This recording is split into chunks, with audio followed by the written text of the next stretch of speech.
and welcome to my easy to understand guide to his dark materials and industry.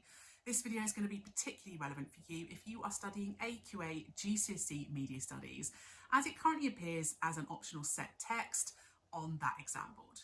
The current episode for study is Season 2, Episode 1, so I will mention that a couple of times in this video, but this video will be a more generic one that focuses on the industry in general for the programme. The TV series is based on the novel by Philip Pullman. The novel sold massively well. It sold about 18 million copies, and that brings in a huge pre-sold audience of the author to watch the TV series. The programme is made jointly by Bad Wolf and New Line Productions. Bad Wolf is a Welsh company. They have people that work for them, such as Julie Gardner, who's the executive producer of programmes like Doctor Who and Torchwood, Jane Tranter, who's again a BBC executive. So quite high-powered, successful individuals. They did a deal with HBO, which got them investment for the programmes they make. New Line Productions is a subsidiary of the massive company Warner Brothers. Warner Brothers is a subsidiary of the even bigger company ATL, which means that in total, this company has access to a huge number of resources and a massive amount of money. But this was New Line Productions' first move into TV production within the UK.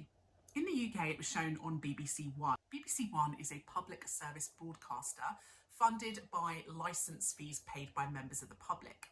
Their remit as a PSB broadcaster is to inform, to educate and to entertain, and TV dramas like this often are seen as entertaining.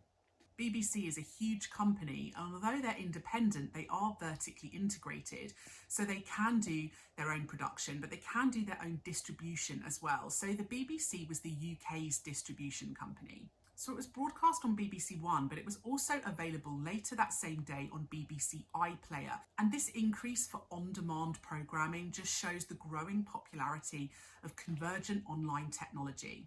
Regulation of the media is becoming increasingly difficult, and the fact that the programme was available on BBC iPlayer and also on the HBO streaming site as well, it means there's no schedules, which means there's no watershed. You don't have to, you're not restricted to watching some of the more adult content after a certain time. With on demand, you can watch it any time of the day, and that has made the regulation of programmes like this a bit harder. It means that some of this graphic content or some of the more scary content could be seen by younger viewers. The BBC were able to share costs for the programme with HBO in America. HBO was the international distributor. These international co-productions between a company in the UK, for example, and a company in America, it's increasingly common. Companies will pair up to share the costs of making a programme because it also shares the risks. It means that one company isn't liable for all of the money.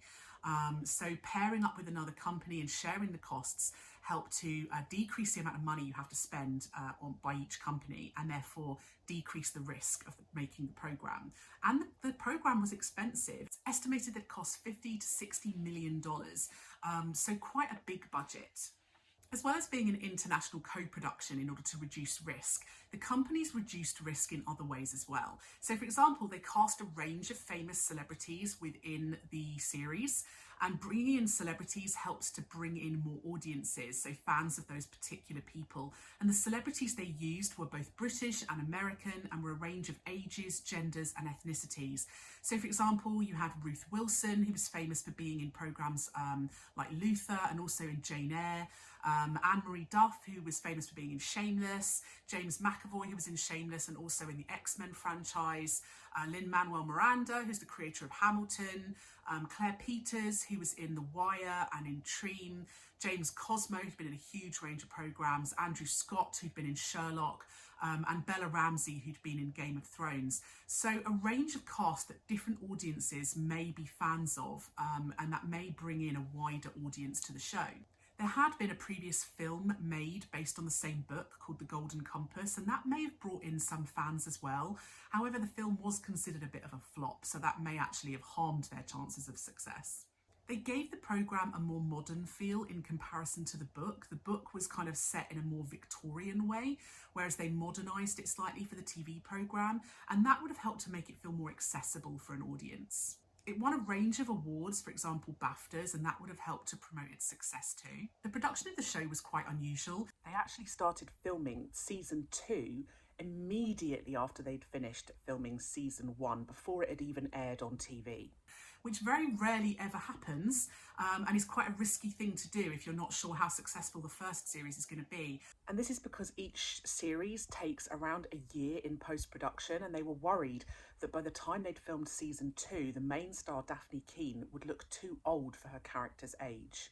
Filming of one of the episodes in series 2 was interrupted because of the COVID pandemic, and everything had to be shut down.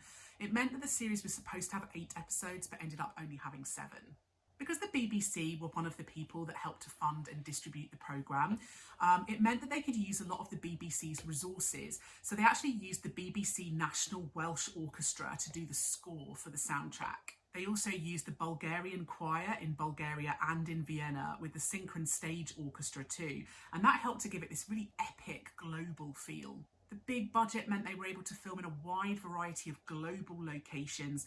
So, for example, Oxford University, they filmed in London, Cardiff, Bristol, and they created a whole town in a huge studio. So the big budget really helped them with the way they were able to produce the series.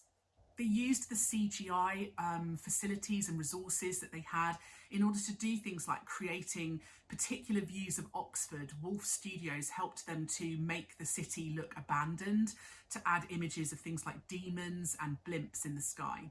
They also had a My Demon app by HBO, and they also had a website version as well. And these apps are quite good at engaging those active audiences who kind of want to get involved and want to play around with online mobile technologies. The BBC website and the HBO website were able to promote the show, and they had a variety of material that audiences could access online. For example, they had a Q&A with the cast and crew, they had in-depth information about the characters, they had an interactive section for an audience, so can you tell who is telling the truth? They also recapped the first series, so if people forgot what happened, they knew what had happened in the first series before they watched the second series. And they had information about the making of the show, the design, interviews with the author and the writer, and information about the effects and the costumes as well. So lots of information on the website that would have helped promote it. And they had a variety of marketing across a huge range of platforms as well, including websites, Facebook, Twitter, using the BBC profile, the HBO profile, the Warner Brothers profile. So use of big companies that were involved, that have a lot of followers, in order to promote the series. The series was also promoted at Comic-Con, where they did a panel interview with some of the cast and crew, and they did a season 2 reveal as well, and that helps to target those super fans of the show. So that was my easy to understand guide to His Dark Materials and industry. Don't forget to subscribe to my channel for other videos that might be relevant for you. And if you would like a video that I don't already have, leave a little comment below and I'll see what I can do.